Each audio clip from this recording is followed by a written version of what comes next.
तो आज हम क्या करेंगे? पिछला लेसन हमने क्या पढ़ा? 2 लघु कथाएं। आज हम पढ़ेंगे छापा लेसन। तो छापा पाठ में कवि ने अपनी भावनात्मक, और सबसे बड़ी बात ये होता है, छापा मारने वाले इनकम टैक्स डिपार्टमेंट वाले जब घर पे छापा मारते हैं तो क्या करते हैं? घर की दशा अस्त व्यस्त कर देते हैं। उसी के बारे में यहाँ कवि ने बताया है। तो हम क्या करते हैं? स्टार्ट करते हैं अपना लेसन।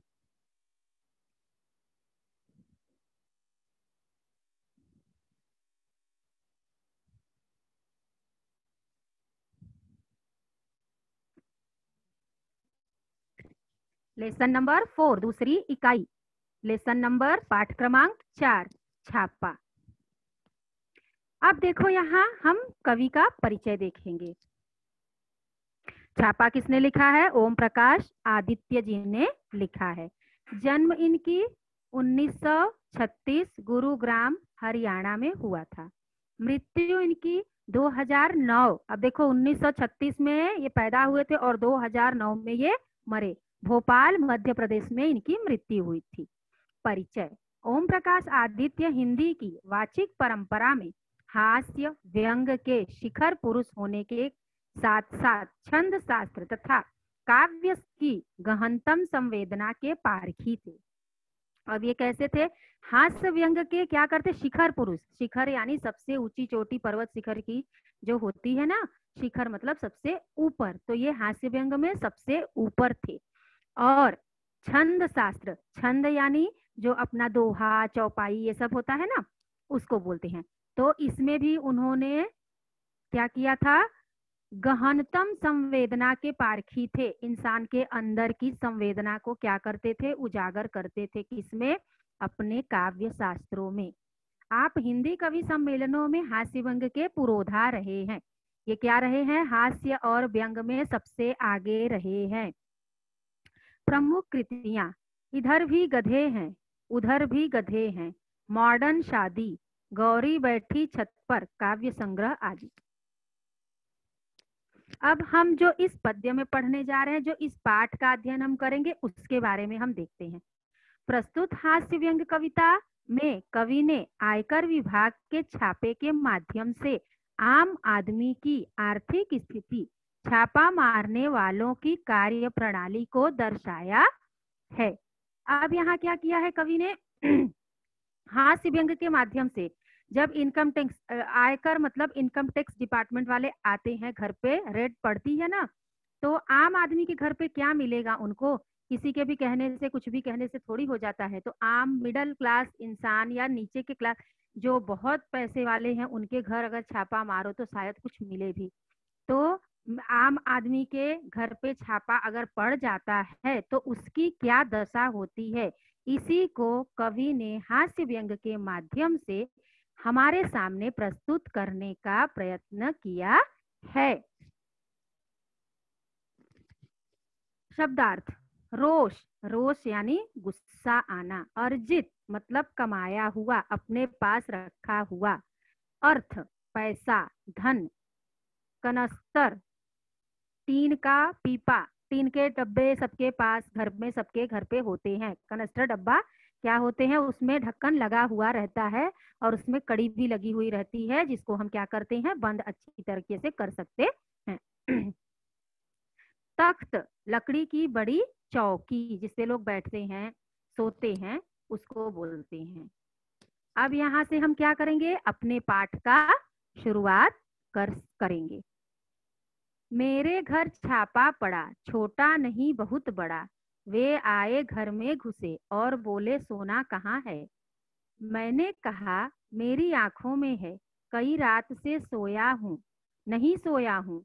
वे रोष में आकर बोले स्वर्ण दो, स्वर्ण दो। मैंने जोश में आकर कहा सुवर्ण मैंने अपने काव्य में बिखेरे हैं, उन्हें कैसे दे दूं। वे झुंझलाकर बोले तुम समझे नहीं, हमें तुम्हारा अनधिकृत रूप से अर्जित अर्थ चाहिए। मैं मुस्कुराकर बोला अर्थ मेरी नई कविताओं में है, तुम्हें मिल जाए तो ढूंढ लो। वे कड़क कर बोले चांदी कहाँ है। मैं भड़क कर बोला मेरे बालों में आ रही है धीरे धीरे। वे उद्भ्रांत होकर बोले, यह बताओ तुम्हारे नोट कहाँ हैं। अब देखो यहाँ हम क्या करते हैं, कवि के हास्य व्यंग द्वारा प्रस्तुत कविता के अर्थ को देखेंगे। मेरे घर छापा पड़ा, छोटा नहीं बहुत बड़ा।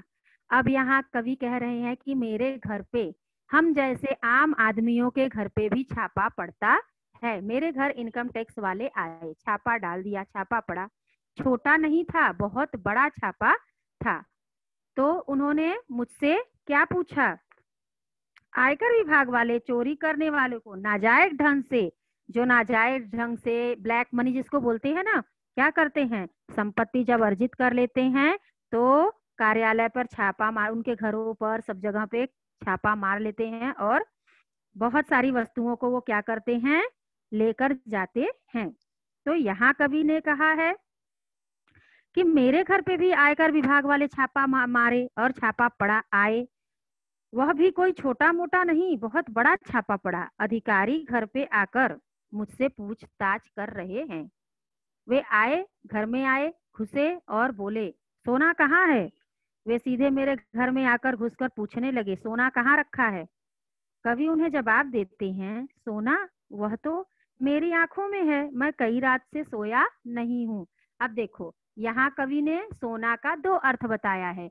इन आयकर वाले क्या बोल रहे हैं, सोना यानी स्वर्ण, उनको सोना चाहिए क्योंकि उनको वही चीज चाहिए रहता है जो इंसान छुपा कर क्या करता है, रखे रहता है घरों में। तो और कवि के कहने, अब वो तो कवि हैं, उनको क्या पता कि मेरे घर में, जिसके घर में कुछ रहेगा नहीं तो वो क्या सोचेगा। तो कवि यही बोल रहे हैं कि सोना, सोना तो मेरी आंखों में है, मैं कई रातों से सोया नहीं हूँ। आयकर विभाग वाले सोने का अर्थ सुवर्ण से लगाए हैं, लेकिन कवि ने सोने का अर्थ कैसे लगाया है, सोने के लिए, मतलब जो अपनी आंख बंद करके हम सोते हैं, नींद पूरी करते हैं, उससे लगाया है। तो वो आयकर विभाग वाले को जवाब देते हैं कि सोना, सोना कहाँ है, सोना तो मेरी आंखों में है, बहुत रातों से सोया नहीं हूँ। वे रोष में आकर बोले, स्वर्ण दो स्वर्ण दो। रोष होना यानी आना यानी गुस्सा। अब क्या करते हैं, अधिकारियों को इस बात पर बहुत गुस्सा आ जाता है। वे प्रश्न को स्पष्ट करते हैं। अब वो प्रश्न को क्या करते हैं, वो सोचते हैं कि यह आदमी समझा नहीं है, स्वर्ण दो स्वर्ण दो। अब वो दूसरी भाषा में बोल रहे हैं, अर्थ दूसरा लगा के, कि सोने का अर्थ नहीं समझ रहे हो तो स्वर्ण का अर्थ तो समझोगे ही समझोगे। स्वर्ण दे दो मुझे, अब मैं अपने बात को स्पष्ट कर रहा हूँ। लेखक कवि क्या बोलते हैं यहाँ, स्वर्ण को सुवर्ण से जोड़ देते हैं, सुवर्ण और स्वर्ण। स्वर्ण यानी सोना, सुवर्ण, सु मतलब सुंदर, वर्ण यानी अक्षर। इन्होंने यहाँ सुवर्ण स्वर्ण सोने को सुंदर अक्षरों से जोड़ दिया कवि ने। अब उन्होंने बोला गुस्से में आकर, तो कवि क्या बोल रहे हैं, अरे सुवर्ण कहाँ है, सुवर्ण तो मेरे अपने काव्य में बिखेरे हैं, उन्हें कैसे सौंप दूं। जो मैंने काव्य ग्रंथ लिखे हैं, अपनी कविताएं लिखी हैं, उसमें मैंने अपने सुंदर सुंदर अक्षर अक्षर लिखे हैं, उन्हें मैं आपको कैसे दे सकता हूँ। वे झुंझलाकर बोले, तुम समझे नहीं, हमें तुम्हारा अनधिकृत रूप से अर्जित अर्थ चाहिए। अब अधिकारी लोग क्या बोले, सुनकर जब बातें बहुत ज्यादा इंसान न समझने वाला कार्य करने लगता है तो इंसान क्या होता है, थोड़ा खींच जाता है, उसके ऊपर उसको गुस्सा आता है। तो वो झुझला गए, खींच कर बोले, तुमको समझ में नहीं आ रहा है, हमें तुम्हारा, जो तुमने क्या किया है, सरकार से छुपाकर धन रखा है, उसको हमें, जो तुम अर्जित अर्जित करके यानी इकट्ठा करके रखे हो, वो हमें चाहिए। मैं मुस्काकर बोला, अर्थ मेरी नई इकाइयों में है। अर्थ, यहाँ आयकर विभाग वाले अर्थ का कहाँ से अर्थ लगाए हैं, पैसे से। इकोनॉमिक्स में अर्थ पैसे को बोला जाता है, या ऐसे भी बोलते हैं हम लोग। तो और कवि ने क्या कहा है, कवि ने अपनी नई कविताओं के अर्थ से अर्थ का अर्थ, तो उन्होंने बोला कि तुम जो अनधिकृत, मतलब जरूरत से ज्यादा पैसा जो अर्थ रखे हो, पैसा जो रखे हो अर्जित कर करके, कमा कमा के, या जो जैसे भी है, तो उसको तुम मुझे दे दो। मैं मुस्कुराया और बोला कि अर्थ अर्थ मैं कहाँ से लाऊं? मेरी कविताओं को पढ़ो, उसमें बहुत सारे अर्थ आपको मिलेंगे, और मिल जाए तो ढूंढ लो। तो कवि अब अधिकारियों को क्या होता है, बहुत जोरों से गुस्सा आ जाता है, और वे जोर से कड़क कर मतलब भड़क जाते हैं और भड़क के बोलते हैं, चांदी कहाँ है? अब देखो यहाँ उन्होंने सोना पूछा तो कवि ने क्या बताया, आंखों में बहुत रातों से नींद नहीं आई है, सोया नहीं हूँ। उसके बाद उन्होंने अर्थ पूछा तो उन्होंने क्या कहा कि अर्थ का अर्थ तो मेरे कविता में इतने सारे अर्थ हैं, अगर आपको मिल जाए तो क्या करो, मेरी कविताओं से अर्थ ढूंढ लो। अब यहाँ उन्होंने धन को अपनी कविताओं को अर्थ में बता लिया है। अब ये आयकर विभाग वाले और जोर जोर से भड़क कर चिल्लाने लगे, क्योंकि उनका तो कार्य ही होता है। वे चांदी कहाँ है? मैं भड़क कर बोला, मेरे बालों में आ रही है धीरे धीरे। जब इंसान की उम्र बढ़ने लगती है धीरे धीरे तो क्या होता है, बालों में सफेदी आने लगती है। यहाँ कवि ने चांदी का अर्थ किससे लगाया है? अपने सफेद बालों से लगाया है।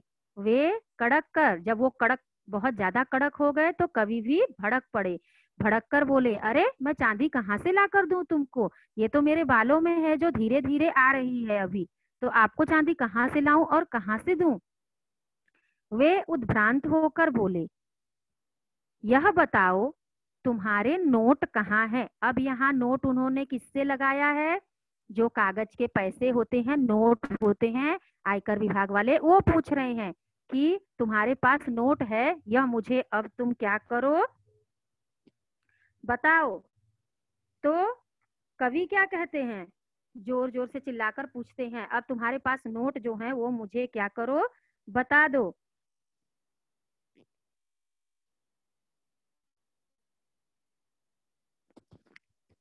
यह बताओ तुम्हारे नोट कहाँ हैं? परीक्षा में से 1 महीने पहले करूंगा तैयार। अब देखो यहाँ कवि ने, यहाँ तो सोच के भी हंसी आ रही है या सुन के भी हंसी आ रही है।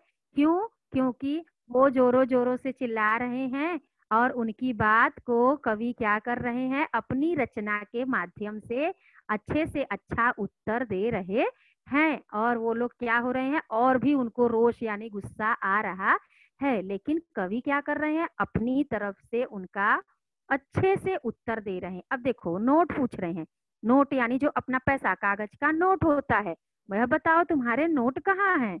परीक्षा से 1 महीने, जैसे हम लोग नोट तैयार करते हैं ना, आप लोगों को नोट तैयार कर करके देते हैं, बना के देते हैं, और आप क्या करते हो, उसको लिख लेते हो। तो वही चीज, अब वो तो लेखक है, वो तो हर चीज का अपने ही तरीके से अर्थ लगाएंगे ना। यहाँ दोनों जन के चीजों का दो अर्थ लिया गया है। इंसान अपनी स्थिति, अपने ओहदे, अपनी ज्ञान, अपने अंदर के ज्ञान के उससे क्या करता है, तरीके से हर एक शब्द का अर्थ लगाता है। तो यहाँ कवि के कहने का यही तात्पर्य है कि आयकर विभाग वालों का कार्य क्या है, वह सोचना, वह पूछना। कवि का क्या कार्य है, यह बताना और यह सोचना। तो मैं परीक्षा के 1 महीने पहले तैयार करूंगा ना। वे गरज कर बोले, हमारा मतलब आपकी मुद्रा से है। अब क्या हुआ, अब वो बोल रहे हैं, मैं तो परीक्षा के नोट्स तो 1 महीने परीक्षा के पहले तैयार करता हूँ, जो मैं क्या करूंगा, अपने विद्यार्थियों को देता हूँ या जो भी है। तो अब उनको और भी गुस्सा आ गया कि इससे तो मैं नोट मांग रहा हूँ, पैसे मांग रहा हूँ, और ये मुझे क्या कर रहा है, लिखने वाला नोट्स उठाकर बता रहा है। अधिकारियों ने बहुत गर्जना की, गरजते हुए बोले, हमारा कहने का मतलब आपकी मुद्रा, पैसा, सिक्का जो होता है उससे है। कवि ने इसका अर्थ किससे लगाया? अपनी मुख की मुद्रा से लगाया है। मुख की मुद्राएं, जब हम क्या करते हैं, कोई भी कार्य करते हैं, बैठते हैं, तो हम बोलते हैं ना, इस मुद्रा में बैठो। आपका जो भाव चेहरे पे आता है, तो आपकी मुख मुद्रा इस समय इस तरह की लग रही थी। तो ये सब चीजें कवि ने अपनी मुख के, अपने चेहरे के भावों से बताया है इसमें। तो कवि ने जवाब दिया, अर्थ मुख मुद्रा से जोड़कर जवाब दिया, मुद्राएं तो आप मेरे पर ही देख लो। अब उन्होंने जब पूरा नोट मांगा, पैसा मांगा, तो उन्होंने क्या किया, उन्होंने बताया कि मुद्रा जो है वो तो आप मेरे क्या करो, मुख पर देख लो, मेरे चेहरे पे भाव देख लो। अधिकारी यह उत्तर सुनकर कुछ सोचने लगे। अब यहाँ क्या किए, वे सोचकर फिर से कमरे फिर वो उनके सोने के कमरे में घुस गए। सोने का कमरा यानी बेडरूम, जहाँ इंसान सोता है। तो आयकर डिपार्टमेंट वालों का तो कार्य ही क्या होता है, तकिया गद्दा जो भी आपके घर में है, अलमारी जो भी है, उसको बिखेर देते हैं, हटा देते हैं, और जगह जगह से क्या करते हैं, पैसे निकालने की कोशिश करते हैं। तो यह क्या किए, अब अधिकारी लोग कवि के बेडरूम में घुस गए जहां वो सोते हैं, और उनके फटे तकिए की रुई नोचने लगे। मुद्राएं आप मेरे मुख पे, वे खड़े होकर कुछ सोचने लगे, फिर शयन कक्ष में घुस गए। अब वो खड़े होकर थोड़ा सोचे अधिकारी लोग, शयन कक्ष सोने का कमरा, वहां घुस गए, फटे हुए तकिए की रुई नोचने लगे। अब वो क्या किए, फटे हुए तकिए को फाड़ डाले, उसका रुई निकाल निकाल कर देखने लगे। उन्होंने टूटी अलमारी को खोला, रसोई की खाली पीपियों को टटोला, बच्चों की गुल्लक तक देख डाली, पर सब में मिला एक ही तत्व, खाली। अब इन्हें यहाँ कवि क्या बोल रहे हैं कि वो घर में घुस गए, शयन कक्ष में गए, सब चीज उलट पुलट डाला, तकिया गद्दा फाड़ डाला, रसोई घर में घुसे, सारे डब्बे सारे कनस्टर को खोल खोल के देख लिए, बच्चों की मेरे गुल्लक तक खोल कर देख डाली, पर सब में क्या मिला, हर चीज खाली ही उनको मिली, कुछ भी अंदर था नहीं। जब कुछ रहे तब तो, यहाँ कवि के कहने का तात्पर्य है कि मैं तो एक कवि हूँ, लेखक हूँ, क्या करता हूँ, अपनी तरह से पैसे कमाता हूँ, और आम आदमी का जीवन कैसा होता है, इसी तरह का होता है कि इंसान पैसे कमाता है और उससे खर्च करता है, इंसान के पास बचाने के लिए कुछ पैसा बचता नहीं है। ये तो बड़े बड़े जो लोग होते हैं, बड़ी बड़ी कंपनी, बड़ी बड़ी मिलों के मालिक होते हैं, या जो बहुत बड़ा बिजनेसमैन होते हैं, वो क्या करते हैं, अपने, एक तो उनका थोड़ा सा देखने वाला धंधा होता है, थोड़ा विजिबल होता है, थोड़ा इनविजिबल होता है ना, देखना और न देखना। तो इंसान क्या करता है, उस तरह से जब पैसे कमाता है, तो आयकर विभाग वाले अगर वहां छापा मारें तो शायद वहां कुछ मिल सकता है। आम आदमी के घर पे छापा मारने से क्या मिलेगा, कुछ भी मिलता नहीं है। आए, वो छापा मारे, सोना पूछा। अब कभी बोल रहे हैं, जब उनके पास सोना होता तब तो वो डरते, चांदी होती तब तो वो डरते, पैसा रखे होते तब तो वो डर लगता कि हाँ चलो भाई हमारे पास बहुत सारा, मैंने अनधिकृत मतलब बहुत सारा पैसा, जितना मुझे मेरे पास होना चाहिए उससे कहीं ज्यादा मैंने पैसे को रख लिया है, तो मैं डरूं। डरते तो वो रहते हैं, न जाने कहाँ कहाँ छुपा के रखते रखे रहते हैं। आप कभी कभी किसी मूवी में देखो, या कभी कभी किसी सीरियल में देखो, जब इनकम टैक्स वाले रेड डालते हैं तो कितना बड़ा नुकसान होता है घर का। पैसा तो लेकर ही जाते हैं, बाकी घर का भी सारा उलट पुलट कर देते हैं, क्योंकि उनको वो अधिकार होता है, उनको अथॉरिटी दी जाती है, उनको यही सब बताया जाता है, सिखाया जाता है कि ये सब करना ही है। इसलिए गवर्नमेंट के पैसे को सरकार ने जितना दिया है, हमारा भी इनकम जब सरकार के पास जाता है, सरकार हमें जो पगार देती है या जो भी चीज होता है, उसका भी क्या होता है, एक साल में इतना लिमिटेड पैसा आपके पास होना चाहिए, अगर उससे कहीं ज्यादा आपकी पेमेंट है साल का, तो क्या करना पड़ेगा, उसका इनकम टैक्स भरना पड़ता है। हर एक चीज का इनकम टैक्स होता है, चाहे मकान हो, चाहे दुकान हो, चाहे पैसा हो, चाहे जो कुछ भी हो, हर चीज का पैसा गवर्नमेंट के पास भरना होता है। जो लोग भरते नहीं है, बेईमानी करते हैं, बेईमानी तरीके से दूसरे दूसरे के नाम पर, या जो भी है जैसे भी है उस तरीके से पैसा अर्जित करके रखे रहते हैं। तो इस तरह पैसा अर्जित करना, यहाँ कवि के कहने का तात्पर्य है कि हम आम आदमी के पास तो कुछ नहीं होता, लेकिन जो बहुत बड़े बड़े लोग होते हैं उनके पास तो बहुत कुछ होता है। इसलिए अगर इनकम टैक्स गवर्नमेंट के पास इंसान भरे तो शायद स्थिति भी बड़ी अच्छी रहे, लेकिन ऐसा लोग करते नहीं है, जबकि उनको करना चाहिए, लेकिन लोग करते नहीं है। जब पैसा आता है तो इंसान के अंदर क्या होती है, लालच समा जाती है। तो यह लालच ही क्या होती है, पैसे अर्जित करने का एक तरीका बन जाती है। फिर वो इंसान क्या करता है, ब्लैक मनी के रूप में उसको जगह जगह छुपा छुपा कर या दूसरे दूसरे का नाम लगाकर या जिस भी विधान से, हमारे और आपके पास थोड़ी इतना कुछ रहेगा, जिस भी विधान से रखता है रख लेता है। अब कवि कहते हैं, सब में मिला एक तत्व खाली, सब कुछ खाली था, मेरे घर में कुछ तो था नहीं।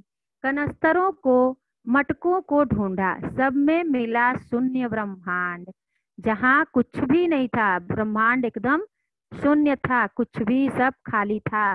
कनस्तर मटके सब ढूंढ डाले, लेकिन जब मेरे घर में कुछ रहता तब तो उनको मिलता। देखकर मेरे घर में ऐसा अरण्य कांड, उनका खिला हुआ चेहरा मुरझा गया। मेरे घर में अरण्य यानी जंगल होता है, मेरे घर को उन्होंने एक सुव्यवस्थित घर को क्या किया, जंगल बनाकर रख दिया, तितर बितर कर डाला, पूरी तरह से उन्होंने बिखेर दिया, एकदम अस्त और व्यस्त कर दिया, लेकिन उनको मिला कुछ भी नहीं। जब उनको कुछ नहीं मिला तब वो क्या किए, आए तो थे बड़े चाव से कि पैसे क्या करूंगा, लेकर जाऊंगा, सोना चांदी जितना कुछ इन्होंने क्या किया है, रखा है अर्जित कर करके चोरी चोरी से, उसको मैं सब उठा उठा कर लेकर जाऊंगा। लेकिन जब कवि के घर कुछ भी नहीं मिला तब वो क्या किए, तब उनको उनका खिला हुआ चेहरा मुरझा गया। जब इंसान को कुछ नहीं मिला तब वो सोचा कि अरे बेकार में ही आ गए, यहाँ कुछ भी मिला भी नहीं, उनका समय भी खराब हुआ। तो खिला हुआ जो चेहरा लेकर आए थे कि नहीं नहीं अब हमें ये करना ही है, तो वह चेहरा क्या हुआ, मुरझा गया। क्यों मुरझा गया, इसलिए मुरझा गया कि काम पूरा नहीं हुआ।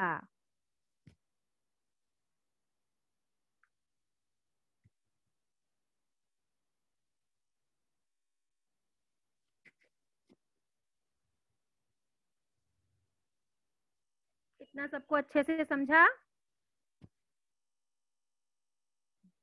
ओके, तो एक क्वेश्चन पूछ रही हूँ मैं, उसका का आंसर आप बताओ, फिर उसके बाद हम क्या करेंगे, आगे स्लाइड पे चलेंगे। छापा मारने वालों द्वारा कवि से मांगी गई चीजें, छापा मारने वालों ने कवि से कौन सी चीजें मांगी। बेटा पहले क्वेश्चन सुन लिया करो, उसके बाद आप लोग आंसर किया करो। मैं इसीलिए पूछती हूँ कि जब मैं एक्सप्लेन कर रही हूँ तो आपको अच्छी तरह समझा है क्या।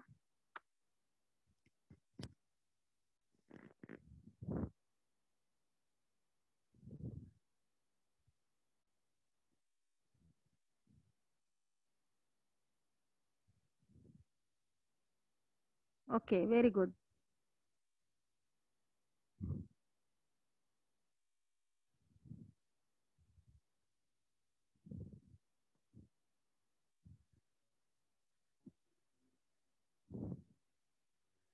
Very good student, very good.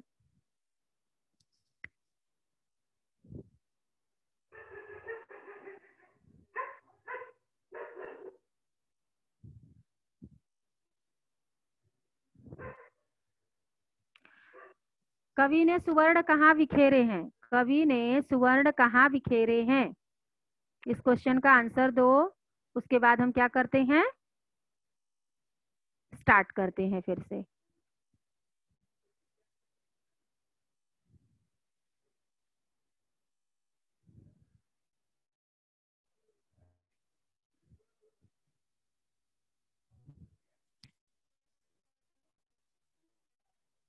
अब देखो यहाँ लेखक ने क्या कहा है, और उनके 20 सूची हृदय में रौद्र की जगह करुण रस समा गया, वे बोले क्षमा कीजिए, हमें किसी ने गलत सूचना दे दी।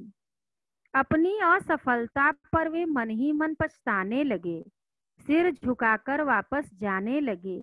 मैंने उन्हें रोककर कहा, ठहरिए। अब उनके 20 सूची हृदय में, अब उन्होंने जो सूची बनाकर लाए थे, जो हृदय अपनी आए थे बनाकर, तो उसमें क्या हुआ,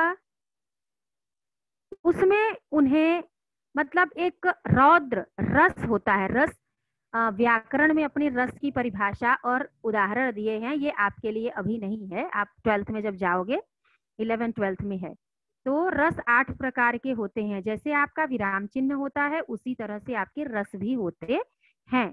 तो रस 8 प्रकार के होते हैं और उस रस का स्थायी भाव भी होता है। जैसे विराम चिन्ह में विराम चिन्ह होता है और उसको समझने के लिए उसका एक सिंबल चिन्ह भी दिया होता है, उसके प्रकार और उसके चिन्ह, जिससे हम समझ पाते हैं। तो ठीक उसी प्रकार से रस भी होता है, रस होता है, उसका स्थायी भाव होता है। तो रौद्र की जगह करुण रस समा गया। रौद्र, रौद्र रस का स्थायी भाव होता है क्रोध। तो रौद्र रस मतलब क्रोध की जगह वहां करुणा मतलब दया भावना समा गया। अब छापा मारने वाले भी आए थे, तो वो सोचे भाई उनको कोई सूचना दी, अब उनकी भी गलती नहीं है। क्यों? क्योंकि उनका तो यह बात था कि अब यहाँ जहाँ उनकी तो ड्यूटी है, उन्हें तो करना ही है अपना नौकरी। तो जहाँ उनका जो कार्य था उसे वह तो उन्हें करना ही था, और जिस तरह से करना था। क्यों? क्योंकि पैसा निकालो, बस किसी भी तरह से निकालो। अब उन्होंने अच्छे से पूछताछ की तो मिला नहीं। जब अच्छे से पूछताछ करने के बाद कवि ने अपना जवाब दिया, तो उसके बाद वो क्या करने लगे, वो यह करने लगे कि पूरे घर को तहस नहस कर डाले। जहाँ अरण्य कांड मतलब जंगल का कांड हो गया। तो फिर उसके बाद भी गुल्लक तक बच्चों का उन्होंने नहीं छोड़ा। इन सब चीजों के बावजूद भी उनको कुछ भी मिला नहीं। तब उन्होंने क्या सोचा, उनके मन में दया के भाव आ गए, उनका गुस्सा शांत हो गया। रौद्र की जगह, क्रोध की जगह उनके मन में दया की भावना आ गई। करुण रस का स्थायी भाव होता है दया। तो अब दया की भावना आ गई। कवि उन्होंने क्षमा मांगी, कवि से बताया कि किसी ने क्या किया, हमें गलत सूचना दे दी है, तो इसलिए हम आपके यहाँ आ गए हैं। तो इसलिए यह सब करना ही पड़ा। क्यों? क्योंकि ये तो हमारी ड्यूटी बनती है, जिसे हमें करना ही था। हमको क्षमा कर दीजिए, गलत सूचना मिलने पर हम आ गए और अपनी असफलता पे, अब वो तो असफल हो गए, वहां कुछ भी मिला नहीं। तो अपनी असफलता पे वो क्या किए, मन ही मन पछताने लगे, सिर झुकाकर वापिस जाने लगे। अब उनका सर शर्म से नीचे झुक गया। और फिर कवि ने क्या कहा, मैंने उन्हें रोककर कहा, ठहरिए, अभी रुकिए, जाइए मत। वो वापस जाने लगे तो कवि ने रोककर कहा, आप भी तो मेरी एक, अभी तो आपने क्या किया, सारे चीज अपने मन से किए, अभी आप रुकिए और ठहरिए, क्या करिए, मेरी भी एक बात सुनते जाइए।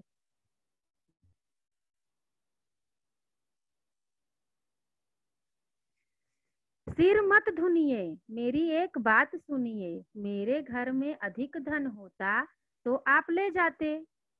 अब जब मेरे घर में बिल्कुल धन नहीं है, तो आप मुझे कुछ देकर क्यों नहीं जाते। जिनके घर में सोने चांदी के पलंग और सोफे हैं, उन्हें आप निकलवा लेते हैं, बहुत अच्छी बात है, निकलवा लीजिए। पर जिनके घर में बैठने क्यों कुछ भी नहीं, उनके यहाँ कम से कम एक तख्त तो डलवा दीजिए। अब यहाँ कवि क्या कह रहे हैं, सिर मत धुनिए, अभी आप इस पर पछतावा मत करिए कि मैंने क्या किया क्या नहीं किया, यह सब चीजें आप सोचिए मत। सबसे पहले आप मेरी बात सुनिए।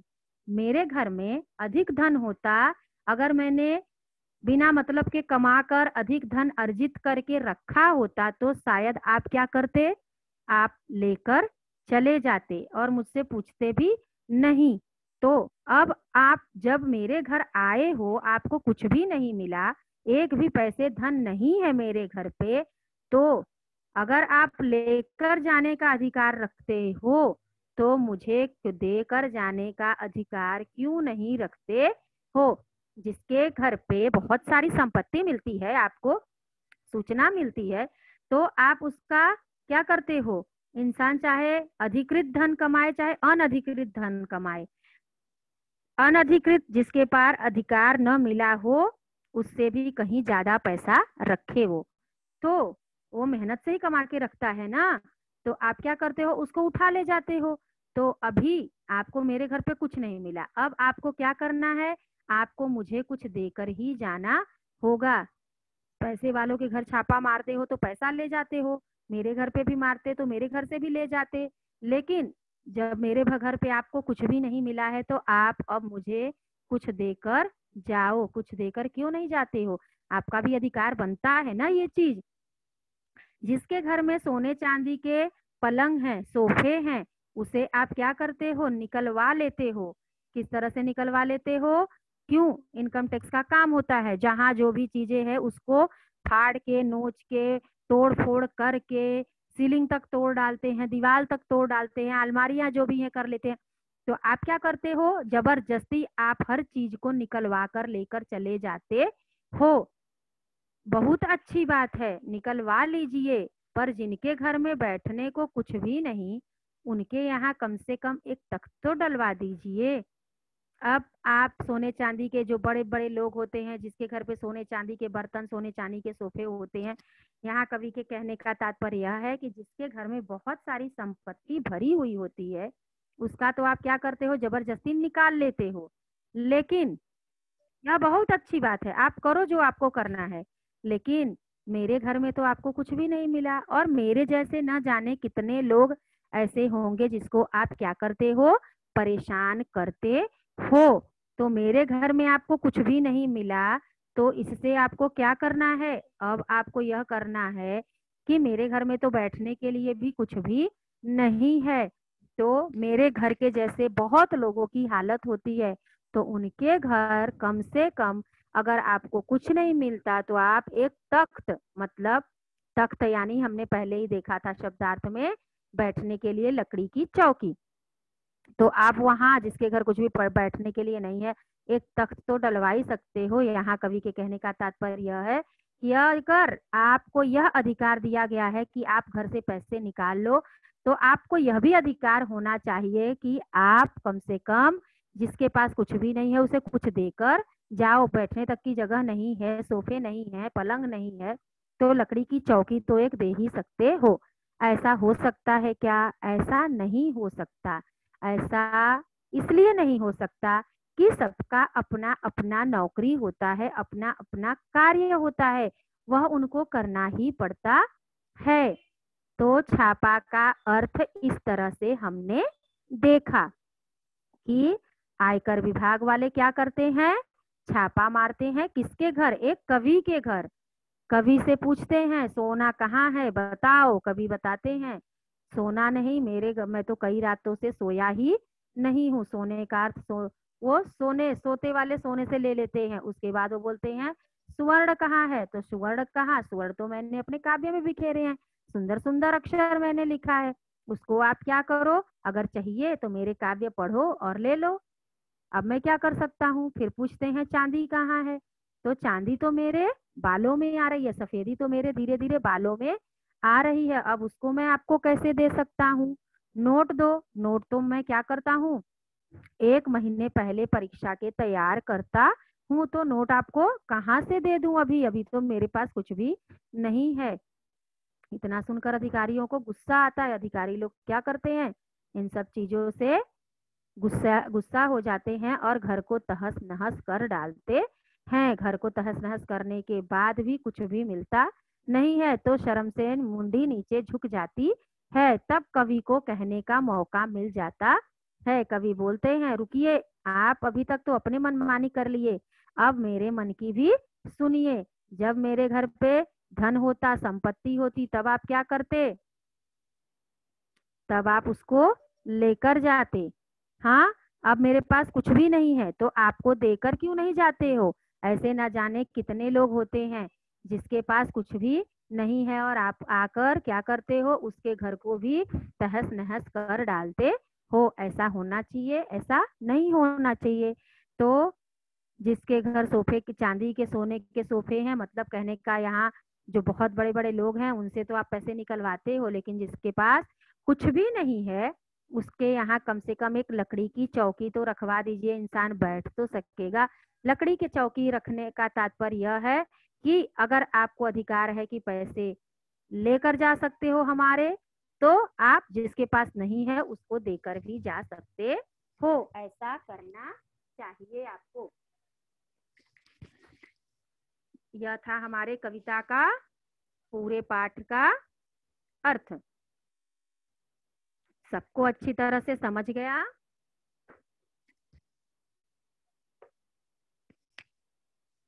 ओके, वेरी गुड बेटा।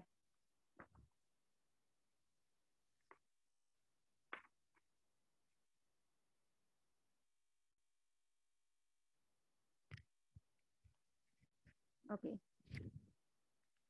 अब ओके, वेरी गुड। अब ये बताओ कि छापे में कवि द्वारा जो आयकर विभाग वाले मांगे थे उसको कवि ने किस रूप में लिया? छापे में मांगी हुई वस्तुओं को कवि ने किस रूप में आयकर विभाग वालों को बताया?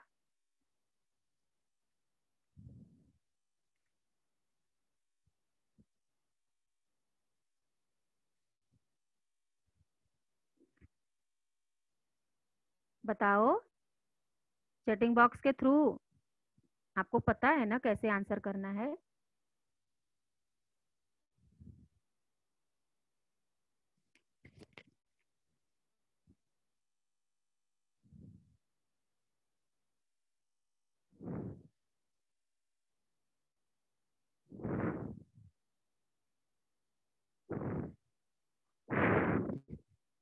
ओके,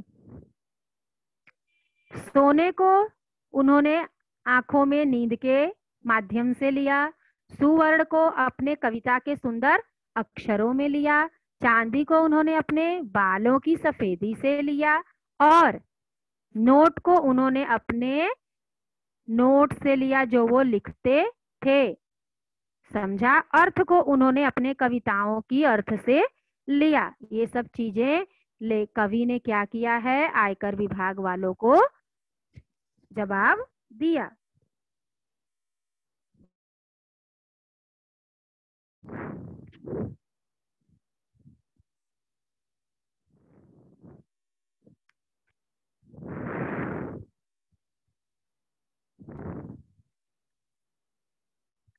कवि के घर में कौन सी वस्तुएं खाली थीं?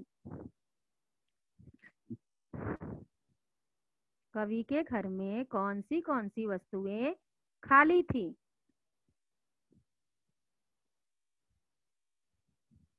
Okay,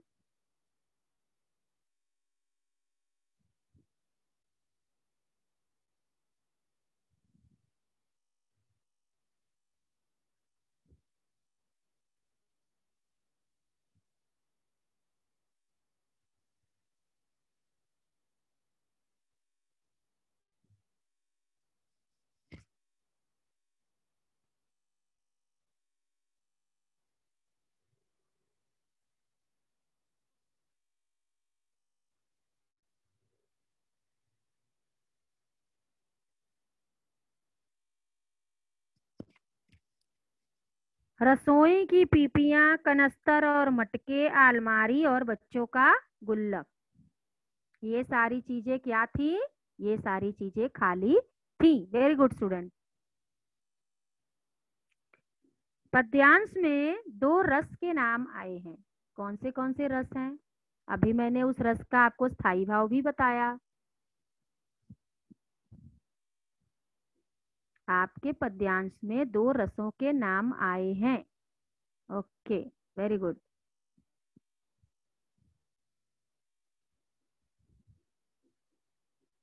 very good.